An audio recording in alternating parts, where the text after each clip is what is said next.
હવે 40માં સમમાં તમને એક વિધેય આપ્યું છે f of x is equal to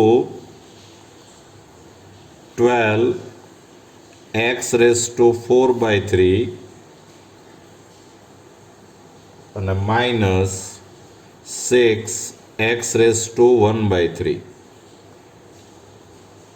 અને x belongs to close interval -1 to 1. તમારે આના વૈશ્વિક મહત્તમ અને વૈશ્વિક ન્યૂનતમ મૂલ્યો શોધવાના છે. તો આપણે સૌથી પહેલાં આનું વિકલન કરીએ.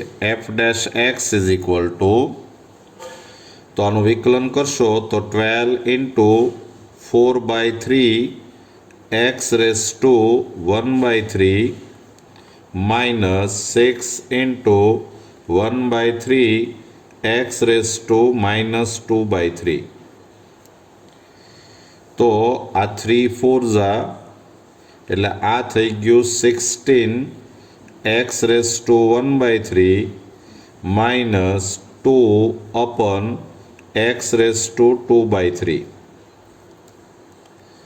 અને હજી આપણે આમાં એલસીએમ લઈએ, લસા લઈએ, x રેઝ ટુ 2 by 3 લસા, તો આ અહીંયા ગુણાશે એટલે આ થશે 16x minus 2. 16x minus 2 અને જેમાંથી આપણે 2 કોમન લઈ લઈએ એટલે 8x minus 1 upon x raise to 2 by 3.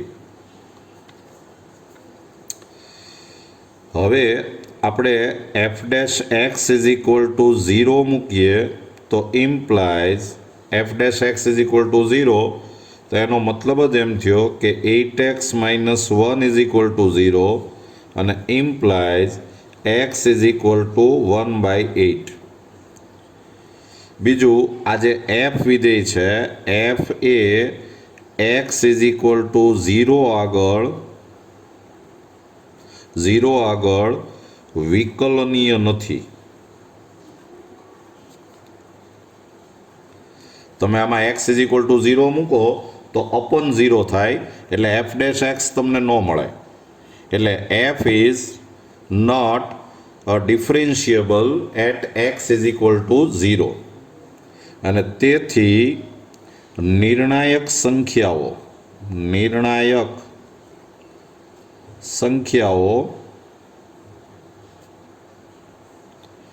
Is equal to 0 અને 1 by 8. Critical numbers is equal to 0 and 1 by 8. જો સમ બરાબર સમજજો, આમાં તમારે એ નિર્ણાયક સંખ્યા અને આ બે સંખ્યા એ બધી સંખ્યા તમે આમાં મૂકો અને એમાં જે સૌથી મોટો આન્સર આવે એ ગ્લોબલ મેક્સિમમ કહેવાય, સૌથી નાનું આવે એ ગ્લોબલ મિનિમમ કહેવાય, વૈશ્વિક મહત્તમ વૈશ્વિક ન્યૂનતમ. તો હવે તમે સૌથી પહેલાં f ઓફ 0 શોધો. તો f ઓફ 0 શોધશો તો આન્સર 0 આવશે. પછી તમે f ઓફ 1 by 8 શોધો. તો f ઓફ 1 by 8 લેશો તો 12 into 1 by 8 raise to 4 by 3 minus 6 into 1 by 8 raised to 1 by 3. તો આ આન્સર આવશે, આ 2 raised to 3 કહેવાય, 3 3 કેન્સલ થાય એટલે 2 raised to 4 થાય અહીંયા, એટલે એ 1 by 16 થાય એટલે 12 by 16 માઇનસ આ થાય 6 by 2 એટલે આ આન્સર આવી જશે, આ થયું 4 3 4 4 અને માઇનસ 3 એટલે 4 3 12 એટલે આ થયું -9 by 4. પછી તમે f ઓફ -1 શોધો. તો f ઓફ -1 શોધશો તો આનો આન્સર આવશે 12 - 6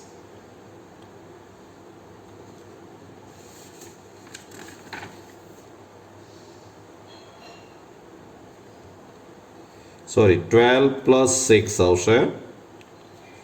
-1 તમે અહીંયા મૂકશો તો અહીંયા રેસ ટુ 4 થશે એટલે આ પોઝિટિવ આન્સર આવશે.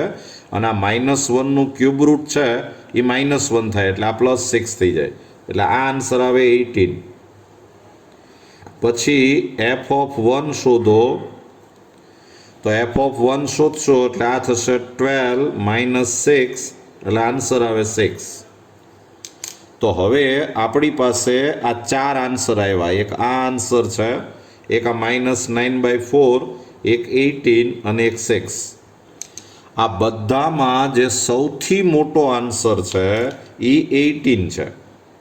એટલે તમે આમ કહી શકો કે therefore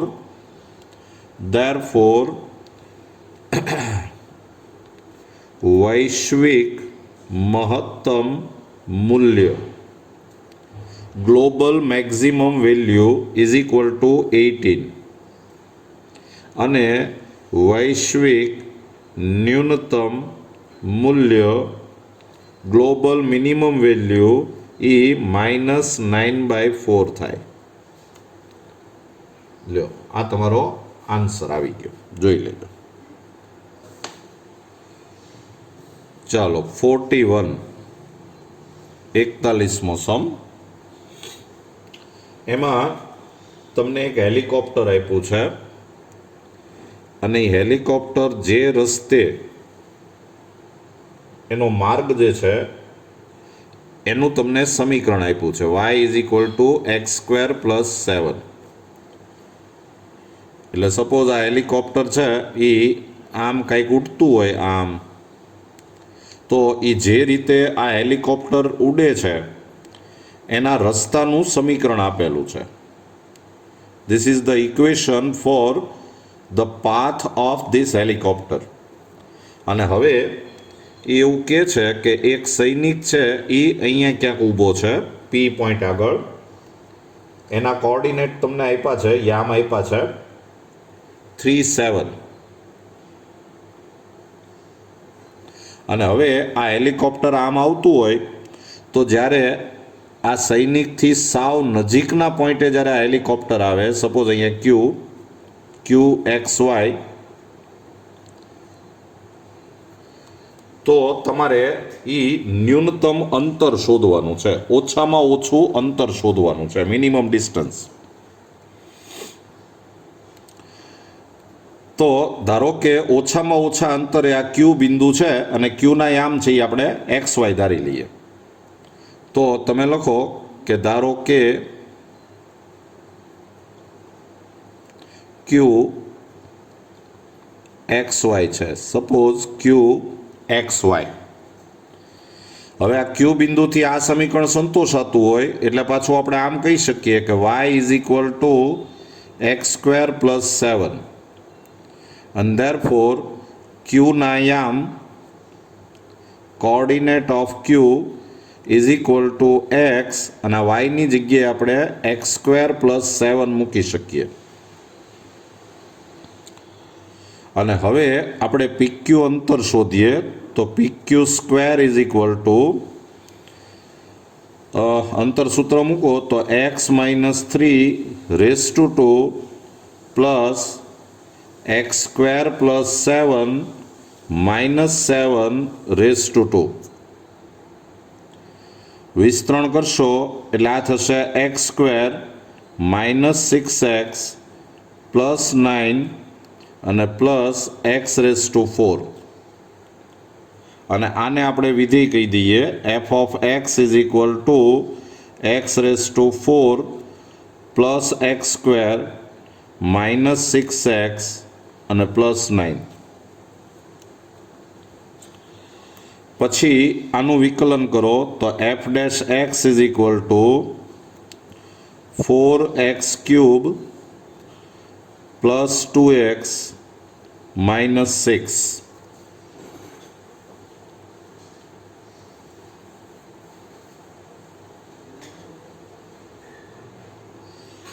અને આનું દ્વિતીય વિકલન કરીએ તો f'' x = 12x² + 2. અને હવે આપણે F dash x is equal to 0 મૂકીએ તો therefore 4x³ plus 2x minus 6 is equal to 0. અને હવે તમે જુઓ કે અહીંયા ટર્નિંગ પોઈન્ટ છે. તમને આના અવયવ આવડવા જરૂરી. જો આના ફેક્ટર નહીં આવડે તો આ સમ અહીંથી અધૂરો રહી જાય. અને તમને જો થોડુંક યાદ આવે તો આ બધા મલ્ટિપલનો તમે સમ કરો 4 + 2 - 6 તો 0 આવે છે. એટલે તમે એક થિયરમ ભણ્યા છો, પ્રમેય ભણ્યા છો કે આ જો સરવાળો 0 થતો હોય, આ સમ 0 થતો હોય તો x - 1 છે એ આનો અવયવ થાય. x - 1 is a factor of this function. તો આને આપણે x - 1 અવયવ પડે એવી રીતે અવયવ પાડીએ તો 4x³ માઇનસ 4x² આ આપણે ઘરનું મૂક્યું તો પાછું અહીંયા પ્લસ હું 4x² મૂકી દઉં તો પાછું આપણે અહીંયા માઇનસ 4x મૂકીએ પણ અહીંયા પ્લસ 2x છે એટલે હું મૂકું અહીંયા પ્લસ 2x પ્લસ 6x અને માઇનસ 6 તો હતું જ is equal to 0. And therefore આમાંથી 4x² કોમન તો બ્રેકેટમાં આવે x - 1 plus 4x common x - 1 plus 6 common x - 1 is equal to 0. And therefore x - 1 common બીજા બ્રેકેટમાં 4x² plus 4x plus 6 is equal to 0. And therefore x is equal to 1 or 4x² plus 4x plus 6 is equal to 0. આનું solution આપણે શોધવાનો પ્રયત્ન કરીએ તો આમાં a is equal two 4 કહેવાય, b is equal two 4 કહેવાય, c ઇઝ ઇક્વલ ટુ 6 કહેવાય. ડેલ્ટા શોધીએ તો delta is equal two b² minus 4ac. તો આ b² એટલે 16 માઇનસ 4 a એટલે 4 c એટલે 6 એટલે આ થઈ ગયું 16 માઇનસ 4 4 ઝા 16 અને 16 6 ઝા 96 9 16 6 ઝા 96 આમ થઈ ગયું એટલે આ થઈ ગયું -80 અને લેસ ધેન 0 આવ્યું.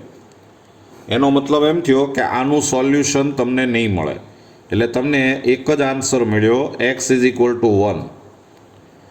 અને એ x ઇઝ ઇક્વલ ટુ 1 તમે દ્વિતીય વિકલનમાં મૂકો f'1 તો f'1 મૂકો એટલે આન્સર આવે 12 પ્લસ 2 એટલે કે 14 લેસ ધેન 0.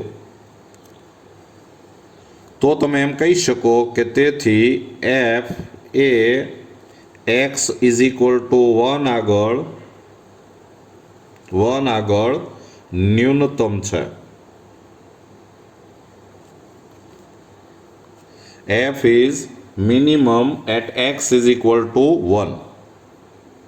પણ તમને એણે એ મિનિમમ કિંમત પૂછી છે તો એ x ઇઝ ઇક્વલ ટુ 1 તમારે આ વિધેયમાં મૂકી દેવું પડે. એટલે હવે લખો કે ન્યૂનતમ અંતર minimum distance is equal two √ f(1). કારણ કે આ f(x) છે એ આપણે અંતરનો વર્ગ કીધેલો છે એટલે અંતર છે એ √ f(x) થાય તો ઇઝ ઇક્વલ ટુ √ આમાં તમે x ઇઝ ઇક્વલ ટુ 1 મૂકો તો 1 + 1 -6 + 9 એટલે આ થઈ ગયું 10 11 -6 એટલે આ થઈ ગયું √5. તો મિનિમમ ડિસ્ટન્સ √5 થાય. જોઈ લો.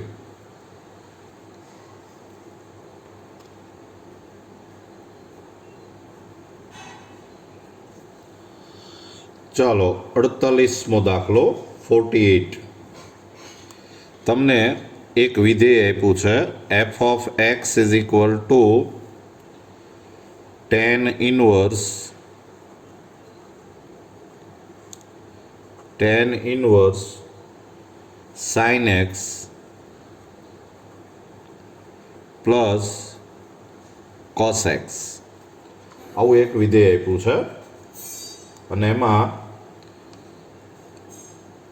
x બિલોંગ્સ ટુ 0 to π/4 આપ્યું છે અને તમારે આ ચુસ્ત વધતું વિધેય છે એવું સાબિત કરવાનું છે.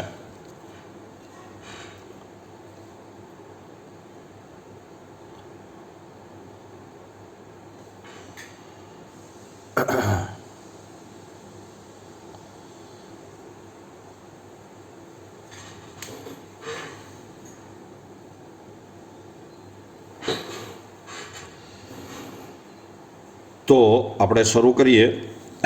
આ જે વિધેય આપ્યું છે એનું પહેલાં આપણે વિકલન કરીએ. એટલે f dash x is equal to tan inverse એક્સનું આપણે વિકલન કરવું હોય તો 1/1 પ્લસ એક્સ સ્ક્વેર એટલે 1/1 plus sine x plus cos x raise to 2.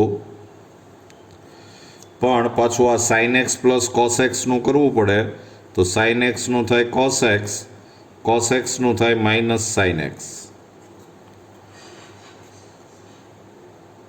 તો આ થઈ જશે cos x minus sine x છેદમાં upon 1 plus sine square x minus twice sine x into cos x અને પ્લસ કોસ સ્ક્વેર એક્સ.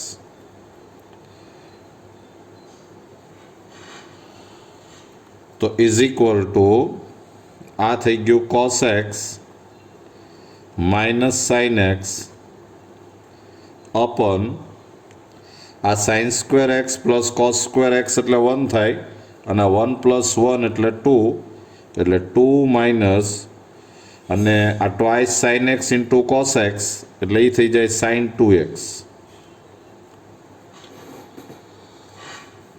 હવે આપણે 0 થી π/4માં આ વિધેય વધતું છે એવું આપણે સાબિત કરવાનું છે. અહીંયા વચ્ચે પ્લસ છે એટલે આ પ્લસ આવશે. તો હવે તમને એટલી ખબર હોય કે -1 less than or equal to sine 2x less than or equal to 1. Sine 2x છે એની રેન્જ વિસ્તાર -1 થી 1 છે. એમાં આપણે 2 એડ કરીએ એટલે આ થઈ જાય 1 less than or equal to 2 plus sine 2x less than or equal to 3. In short આ એવું સાબિત થયું કે આ 2 પ્લસ સાઇન 2x છે એ ગ્રેટર દેન 0 છે, પોઝિટિવ છે.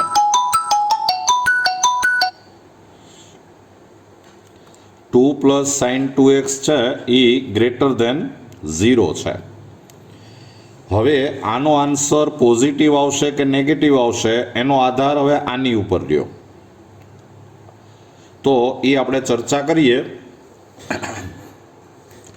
તમને x બિલોંગ્સ ટુ 0 to π/4 એવું આપેલું છે.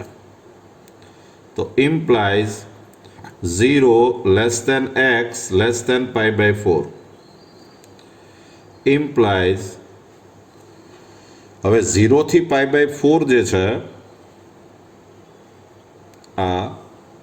આમ એકમ વર્તુળ હોય, અહીંયા π/4 હોય, આ p ઓફ π/4 બિંદુ કહેવાય. હવે 0 થી π/4માં તમે કોઈ પણ બિંદુ લ્યો તો તમે એ બિંદુમાંથી તમે આમ એક્સ અક્ષ ઉપર લંબ દોરો તો આ એનો એક્સયામ કહેવાય, આ એનો વાયયામ કહેવાય. અને 0 થી π/4 હોય એમાં હંમેશા એક્સયામ મોટો હોય, એક્સ ગ્રેટર દેન વાય જ હોય. એક્સયામ મોટો થાય, વાયયામ નાનો થાય. આટલા ભાગમાં 0 થી π/4માં એક્સયામ મોટો હોય, વાયયામ નાનો હોય. એક્સયામ એટલે કોસ અને વાયયામ એટલે સાઇન. એટલે હું આમ કહી શકું કે cos x greater than sine x. અને તો પછી આપણે એવું કહી શકીએ કે cos x minus sine x greater than 0. તો હવે તમે જુઓ કે આ પોઝિટિવ આવ્યું, આ નીચે તો પોઝિટિવ છે જ, એનો મતલબ જ એમ થયો કે આખું પોઝિટિવ થાય. એટલે હવે આપણે એવું કહી શકીએ કે implies F dash x greater than 0. અને તો આ એવું સાબિત થયું કે તેથી એફ એ 0 to π/4 માં ચુસ્ત વધતું વિધેય છે. f is strictly increasing function in open interval 0 to π/4. લ્યો આ સાબિત થઈ ગયું, જોઈ લેજો. સમ નંબર 51 એમાં તમને એક એકમ વસ્તુ એની વેચાણ કિંમત આપી છે 5 - x અપન આવી એક વેચાણ કિંમત આપી છે 5 - x અપન 100. પણ આ જે વેચાણ કિંમત છે સેલિંગ પ્રાઇસ એ 1 યુનિટની છે, 1 યુનિટની છે. અને એક્સ વસ્તુની પડતર કિંમત કોસ્ટ પ્રાઇસ જે છે એ તમને આમ આપેલી છે કે એક્સ અપન 5 પ્લસ 500. આ તમને એક્સ વસ્તુની કોસ્ટ પ્રાઇસ આપી છે. તો આપણે આ જે પડતર કિંમત છે કોસ્ટ પ્રાઇસ, પડતર કિંમત એને આપણે સી ઓફ એક્સ કહીએ. તો પડતર કિંમત તમને આપી છે એક્સ અપન 5 પ્લસ 500. અને સેલિંગ પ્રાઇસ જે છે વેચાણ કિંમતને આપણે એસ ઓફ એક્સ કહીએ. તો આ જે વેચાણ કિંમત જે છે એ એક યુનિટની છે, 1 યુનિટ. તો એક્સ યુનિટની વેચાણ કિંમત આમ થાય કે x into 5 - x અપન 100. This is a selling price for 1 unit, and therefore selling price for x unit will be x into 5 - x upon 100. અને હવે તમારે મહત્તમ નફો મેળવવા માટે કેટલી વસ્તુનું વેચાણ કરવું જોઈએ એવો એણે પ્રશ્ન પૂછ્યો છે. આપણે નફો મહત્તમ કરવો છે, તો નફો પ્રોફિટ એને આપણે પી ઓફ એક્સ કહીએ. તો નફો એટલે તમને ખબર હશે કે વેચાણ કિંમત ઓછા પડતર કિંમત, selling price minus cost price, એટલે S of x minus C of x. And therefore P of x is equal to S of x એટલે આનું આપણે વિસ્તરણ કરતા જઈએ તો 5x માઇનસ એક્સ સ્ક્વેર અપન 100 અને માઇનસ સી ઓફ એક્સ એટલે માઇનસ એક્સ અપન 5 માઇનસ 500. આ આપણને નફાનું વિધેય મળ્યું. અને હવે આ મેક્ઝિમમ ક્યારે થાય એવો આપણે સમ કરવાનો છે. તો પી dash x is equal two 5 minus 2x અપન 100 minus 1 અપન 5. થોડુંક સાદું રૂપ આપીએ તો therefore P dash x is equal to આ 5 માઇનસ 1 અપન 5 એટલે 25 માઇનસ 1 એટલે કે 24/5 માઇનસ 2x બાય 100. આનું દ્વિતીય વિકલન કરીએ તો પી double dash x is equal two minus 2/100 એટલે કે માઇનસ 1/50 અને આ લેસ દેન 0 આવ્યું. અને હવે આપણે પી dash x is equal to 0 મૂકીએ તો therefore 24/5 minus 2x/100 is equal to 0, and therefore x/50 is equal to 24/5, and therefore x is equal to 24 into 50 upon 5. તો આ 10 એટલે આ થઈ ગયું 240. અને તમે f ડબલ ડેશ 240 શોધો તો એમાં તો x છે જ નહીં એટલે એ આવશે -1/5 અને <0. અને તો પછી આપણે એવું કહી શકીએ કે x ઇઝ ઇક્વલ ટુ 240 240 આગળ વિધેય p મહત્તમ છે. P is maximum for x is equal to 240. તો બસ આજ આપણને પૂછ્યું છે એને 240 એકમ જે છે એનું ઉત્પાદન કરવું જોઈએ, વેચાણ કરવું જોઈએ કે જેથી એને નફો મહત્તમ થાય. બરાબર, જોઈ લો.